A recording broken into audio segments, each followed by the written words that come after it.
Olá, este é o Justiça Gaúcha, telejornal do Tribunal de Justiça do Rio Grande do Sul. Veja agora os assuntos que são destaques na edição desta semana. Novas unidades judiciárias são instaladas nas comarcas de Gravataí e Alvorada. Rosane Bordache é empossada como desembargadora do TJRS. Justiça em números. Em ano de pandemia, o Judiciário reduziu despesas e avançou em inovação tecnológica. Veja estas e outras notícias nesta edição do Justiça Gaúcha, que começa agora.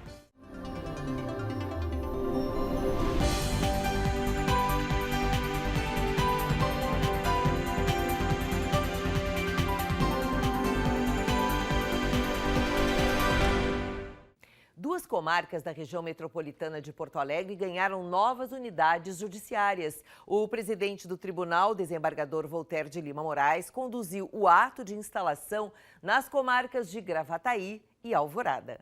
No início da tarde do dia 19 de outubro, integrantes da atual administração acompanharam o presidente do TJRS em visita à cidade de Gravataí para a instalação do 2º juizado da 2ª Vara Criminal da comarca. Em seguida, a comitiva esteve presente na cerimônia de instalação da 3ª Vara Criminal e especialização da 1ª Vara Criminal em Vara do Júri no Foro de Alvorada. É um olhar importante da administração do Tribunal de Justiça para essas duas comarcas, no caso Gravataí e Alvorada. Na medida em que nós abrimos mais um espaço, um movimento de acesso ao Poder Judiciário, com a criação de novas unidades, isso significa que nós estamos preocupados na celeridade da prestação jurisdicional, na racionalização dos serviços e, acima de tudo, não estamos desconhecendo o número expressivo de processos que tramitam nessas comarcas. A importância é justamente dar um melhor atendimento às unidades jurisdicionais com a competência criminal nestas comarcas onde a criminalidade tem aumentado. Nós temos acompanhado, no âmbito da Corregedoria, os índices de criminalidade das mais diversas comarcas e aquelas que apresentam um índice maior, um crescimento, nós estamos intensificando o número de unidades com competência na matéria criminal, para que haja um julgamento célere dos processos e que o Judiciário possa dar uma resposta à comunidade da forma mais breve possível, contribuindo com isso para que haja também uma melhora da segurança pública. Além dos integrantes da atual gestão do Judiciário Gaúcho, juízes e autoridades locais participaram das cerimônias de instalação das novas unidades judiciais nos municípios de Gravataí e Alvorada.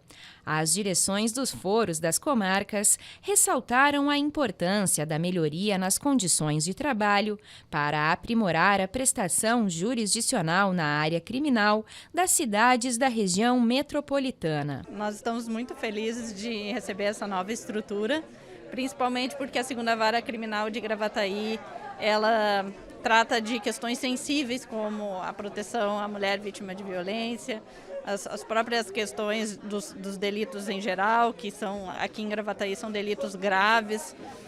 Então essa nova estrutura, ela vem a somar a nossa vontade de prestar uma boa jurisdição, um bom serviço, né?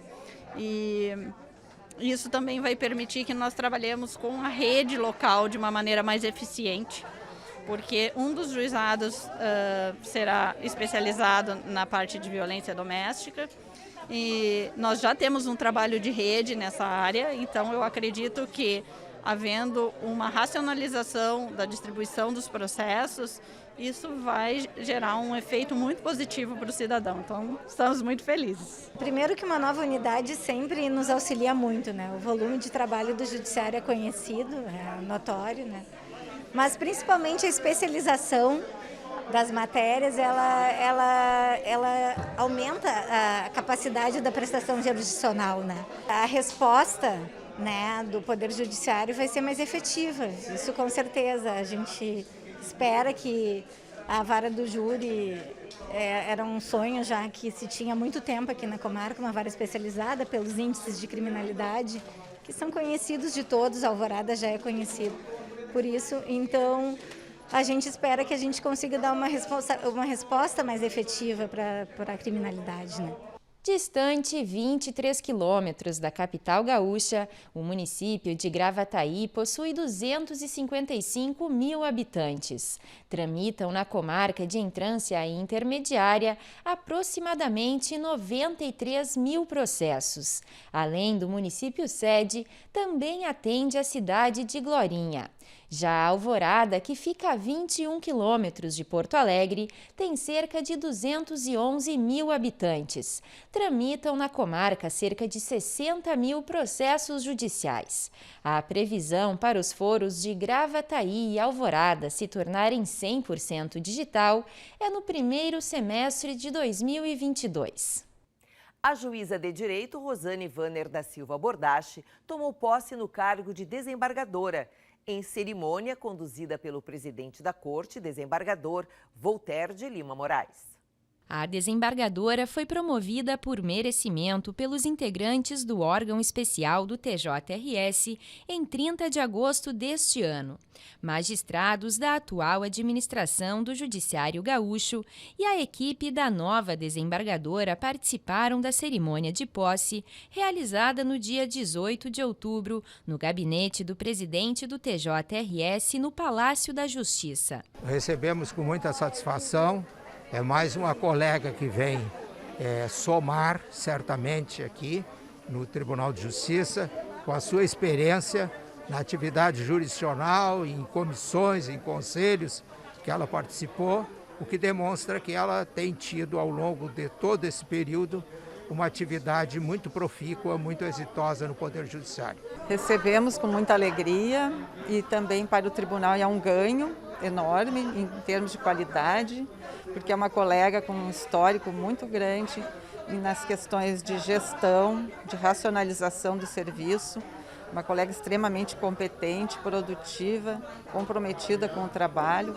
Então, com certeza, o nosso tribunal está recebendo uma excelente magistrada. Nós fomos colegas em Guaíba, desde lá eu já aprendi a admirar o trabalho da colega. E também aqui na Corregedoria tivemos a oportunidade de trabalhar juntas, porque ela também foi juíza corregedora. Natural de Porto Alegre, Rosane Bordache se formou em Ciências Jurídicas e Sociais pela Faculdade de Direito da URGS em 1985. Tem mestrado em Administração Judiciária pela FGV e especialização em Engenharia de Qualidade pela PUC-RS. Foi pretora em 1987 e aprovada em terceiro lugar no concurso para o cargo de juiz de direito em 1989. Jurisdicionou as comarcas de Guaíba e Porto Alegre. Exerceu a função de juíza corregedora no TJRS entre 2018 e 2021. Durante o ato de posse, a desembargadora Rosane agradeceu a oportunidade e falou sobre os novos desafios. É um desafio grande porque muda muito o nosso sistema de trabalhar, são novos sistemas e uma nova gestão. Mas eu estou muito animada, eu estou muito feliz, já montei uma equipe, nós já começamos a estudar, então assim, procuramos nos preparar bastante para esse desafio. Mesmo em um ano marcado pelos desafios impostos pela pandemia, o TJRS investiu em inovações tecnológicas para manter a eficiência de seus serviços e o acesso do cidadão à justiça. As informações estão contidas no relatório Justiça em Números 2021, apresentado pelo CNJ. O documento apontou que o Poder Judiciário Gaúcho obteve uma melhora no índice de produtividade comparada da Justiça, que aumentou 5 pontos percentuais em relação a 2019, alcançando 94%. O relatório destacou também o índice de produtividade dos servidores da área judiciária, em que a Corte Gaúcha ficou acima da média do segmento em ambos os graus. Outro destaque foi o índice de conciliação, que mesmo considerando as dificuldades ocasionadas pela pandemia, alcançou o resultado de 9,5%, acima da média estadual de 8,9%. Em relação à digitalização, foi o que mais avançou, saltando de 58,3% para 89,1%. Este indicador positivo reflete os esforços da administração do tribunal na implementação do EPROC e no incentivo ao processo eletrônico. Isso demonstra que, mesmo diante dessas grandes dificuldades enfrentadas pelos efeitos causados pela pandemia, o Poder Judiciário não parou, né? Trabalhou incessantemente. Magistrados, servidores, estagiárias, todos trabalhando. E com os operadores do direito também no mesmo ritmo. E nós tivemos que nos reinventar, sobrepujar dificuldades, obstáculos foram superados e nós estamos aí, avançando significativamente. As audiências de instrução para a tomada de testemunhos e interrogatórios das réis no processo criminal que apura as responsabilidades pela morte do menino Miguel dos Santos Rodrigues, de 7 anos, serão realizadas no mês de novembro, na comarca de Tramandaí. A repórter Paola Marcon traz mais informações sobre o caso. As datas foram definidas pelo juiz de direito Gilberto Fontoura, da primeira vara criminal da comarca local. São acusadas do homicídio Yasmin Vaz dos Santos Rodrigues, a mãe do menino Miguel, e a companheira dela, Bruna Natiele Porto da Rosa. As testemunhas, 20 convocadas pelo Ministério Público e 3 por Bruna, serão ouvidas em turnos diferentes nos dias 18 e 19 de novembro. Nesta última data, ainda serão interrogadas as réis. Todos os procedimentos serão presenciais, exceto no caso de pessoas que vivam fora da comarca do Litoral Norte gaúcho, que irão depor por videoconferência. Bruna foi declarada plenamente capaz de entender o caráter ilícito de seus atos. A ré passou por avaliação psicológica em razão da instauração de incidente de insanidade mental promovido pela defesa. As acusadas cumprem prisão preventiva na Penitenciária Estadual Feminina de Guaíba. E o nosso programa vai agora para um breve intervalo. A seguir, mediação entre Prefeitura de Porto Alegre e professores municipais termina em acordo. Já voltamos.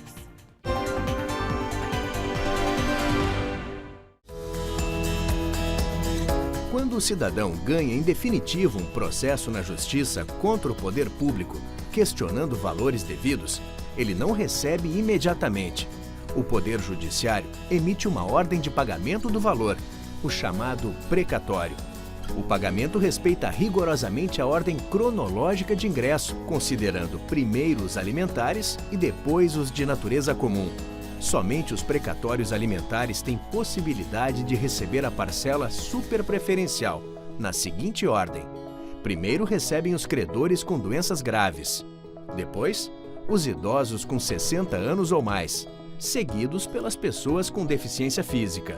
O pagamento dos superpreferenciais também respeita a ordem cronológica de ingresso do precatório. Após os alimentares, são pagos os de natureza comum. Confira a ordem do seu precatório no site do TJRS. Fez aquela tão sonhada compra e, ao pedir o termo de garantia, a loja se negou. E agora? TJRS responde. De acordo com a legislação, deixar de entregar ao consumidor o termo de garantia devidamente preenchido é crime. A pena prevista para esta infração é de 1 a 6 meses de detenção ou multa.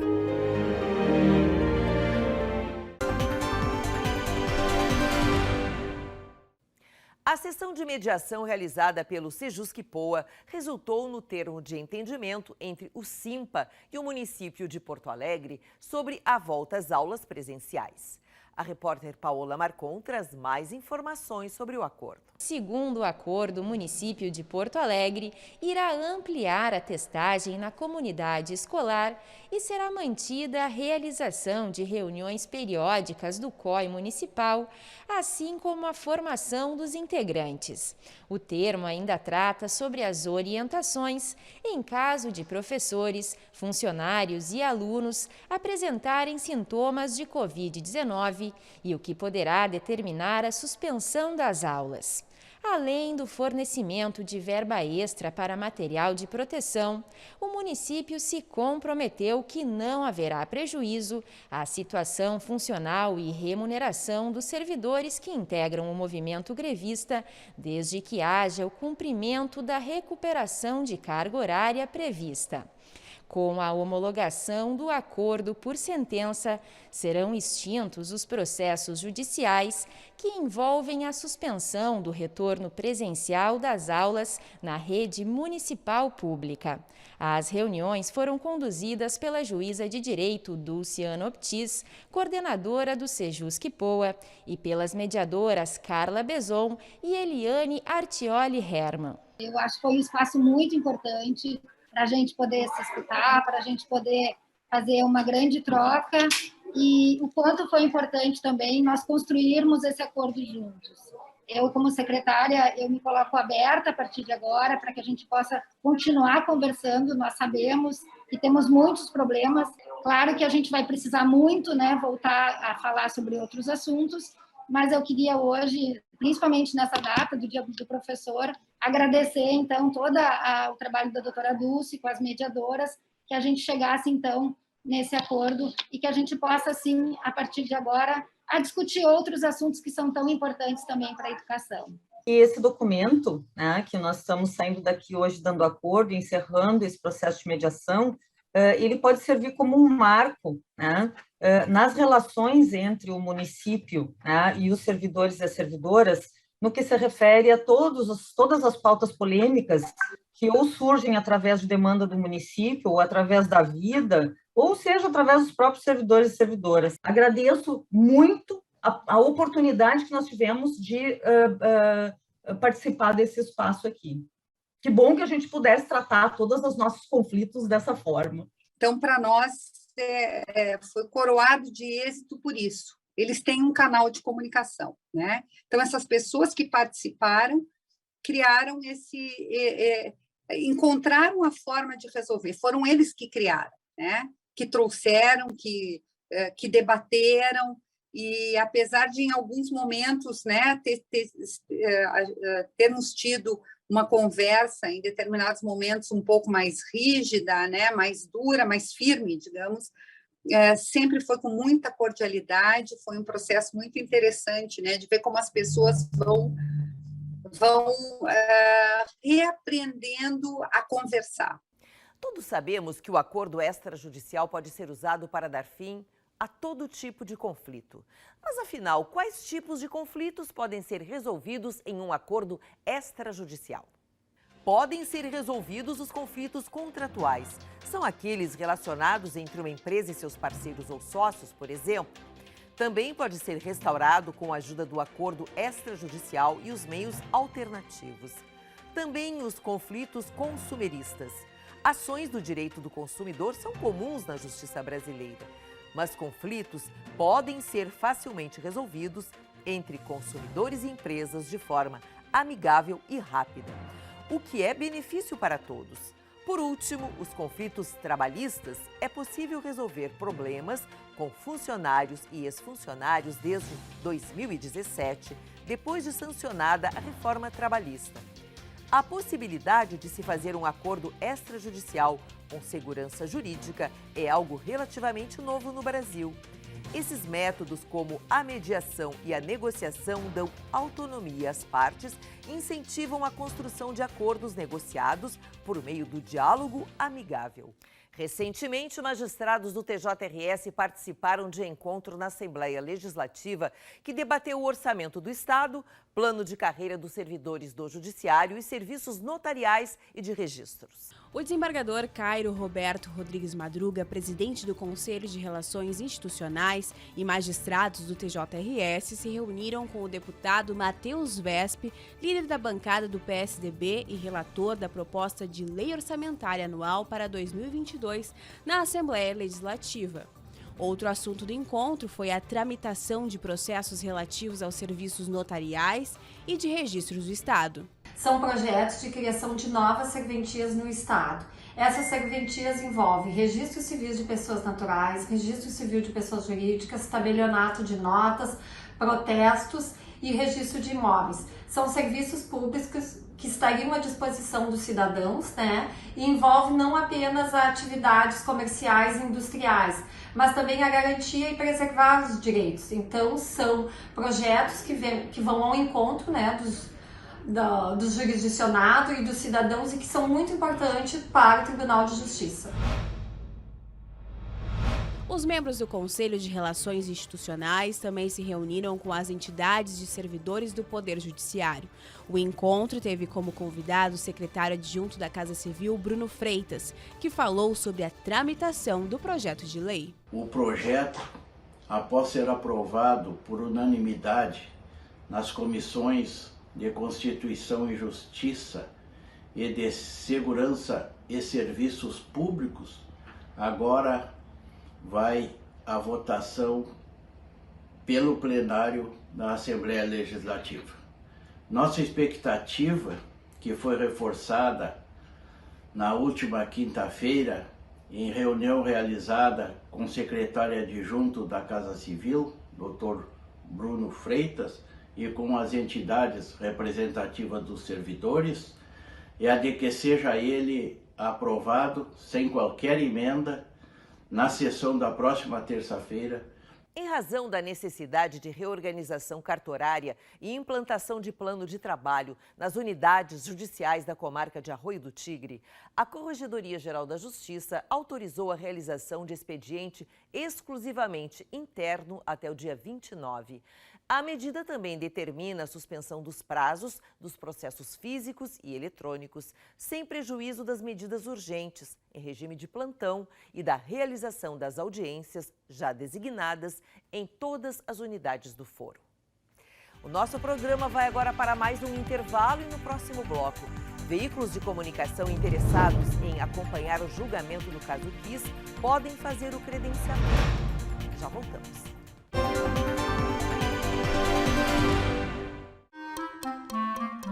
Muitas vezes o consumidor se sente enganado com propagandas em que o produto ou serviço divulgado parece muito mais interessante do que é na realidade. E agora, o que fazer? TJRS responde. O consumidor que se sentir enganado é protegido por lei. A publicidade enganosa é proibida pelo Código de Defesa do Consumidor. O cliente tem o direito de exigir aquilo que foi anunciado, sob pena de cancelamento do contrato e devolução da quantia paga.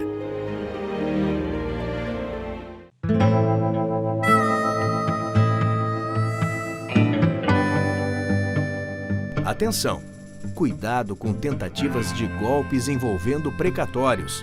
Se você receber um telefonema ou uma mensagem de alguém solicitando dinheiro para agilizar o pagamento de seu precatório, não caia. Tenha certeza, é golpe. O judiciário não cobra valores para pagamento de precatórios, seja qual for a sua natureza. As comunicações são feitas oficialmente, nunca por telefone ou pelas redes sociais. Todas as informações sobre precatórios estão disponíveis no site do TJRS. Se tiver dúvida, entre em contato com o setor de precatórios. Acesse tjrs.jus.br e saiba mais.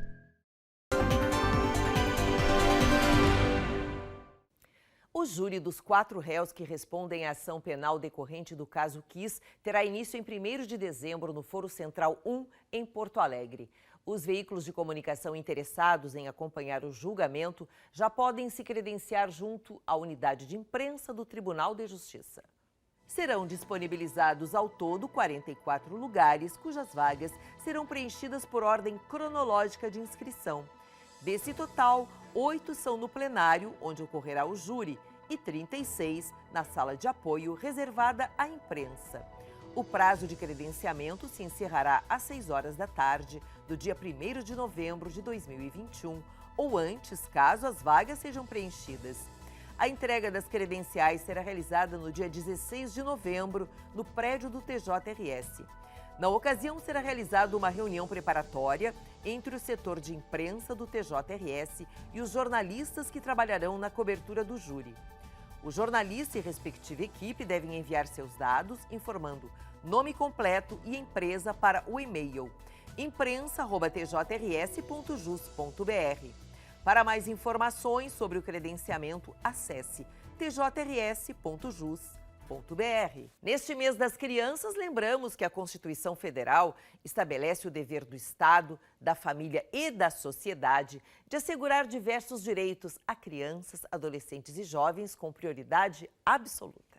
Muitas crianças ou adolescentes são submetidos diariamente a algum tipo de constrangimento por pais, tios ou avós, seja-lhes dirigindo ofensas ou até mesmo agressões. Lembre-se que submeter crianças ou adolescentes sob sua autoridade, guarda ou vigilância a vexame ou a constrangimento é crime. O Estatuto da Criança e do Adolescente tem um artigo específico para esse tipo de situação, a que crianças podem estar submetidas, que prevê pena de detenção de 6 meses a 2 anos. Crianças merecem e precisam de segurança e apoio emocional nessa fase tão importante da vida. Essa semana foi dedicada para pensar que sempre é possível mudar, melhorar, aperfeiçoar e inovar. Para o TJRS, a inovação é uma cultura desenvolvida todos os dias. Uma nova forma de ver o trabalho jurisdicional e administrativo da justiça, de agir e pensar no mundo do direito. Esta semana nós comemoramos o Dia da Inovação. Houve um tempo em que o modelo de inovação dependia basicamente de gênios inventores. Pessoas como Thomas Edison, Henry Ford e tantos outros que contribuíram para o desenvolvimento tecnológico e científico de forma significativa. Depois vieram os centros de pesquisa e desenvolvimento, de onde saíram algumas das maiores inovações tecnológicas, que era um modelo baseado em pesados investimentos em pesquisa e desenvolvimento. Hoje, a inovação está baseada no capital de risco, nas startups e no setor público na chamada inovação corporativa. Esta não depende mais de gênios inventores ou de uma estrutura de técnicos em uma unidade de pesquisa e desenvolvimento. Ela está, assim, baseada na chamada inovação aberta, em que empresas, universidades e instituições conectadas em rede atuam de forma colaborativa, co-criativa, interdisciplinar e experimental. É nesse modelo que se insere o Laboratório de Inovação do Tribunal de Justiça, o Lab9, em busca de soluções práticas para desafios atuais da jurisdição no momento em que estamos mudando o modelo de negócio, do processo em papel para o processo eletrônico. Desde 2014 existe a Comissão de Inovação, InovaJus, um espaço para que todos os usuários do sistema, magistrados, servidores e estagiários apresentem ideias. As propostas são examinadas pela comissão e, se aprovadas, colocadas em prática. Já o Lab9, o Laboratório de Inovação do TJRS, também já é uma realidade, fomentando ideias e disponibilizando ferramentas para inovar e qualificar os serviços. E estamos encerrando mais um programa Justiça Gaúcha. Se você quiser entrar em contato com a gente, escreva para o nosso e-mail. E para assistir aos programas é só acessar tjrs.jus.br. As edições anteriores do Justiça Gaúcha ficam no link que aparece aqui na tela. O TJRS também está nas redes sociais. Para nos seguir, basta procurar pelo perfil e saiba tudo sobre o que acontece no Poder Judiciário. Ficamos por aqui, semana que vem estamos de volta e eu espero por você. Até lá!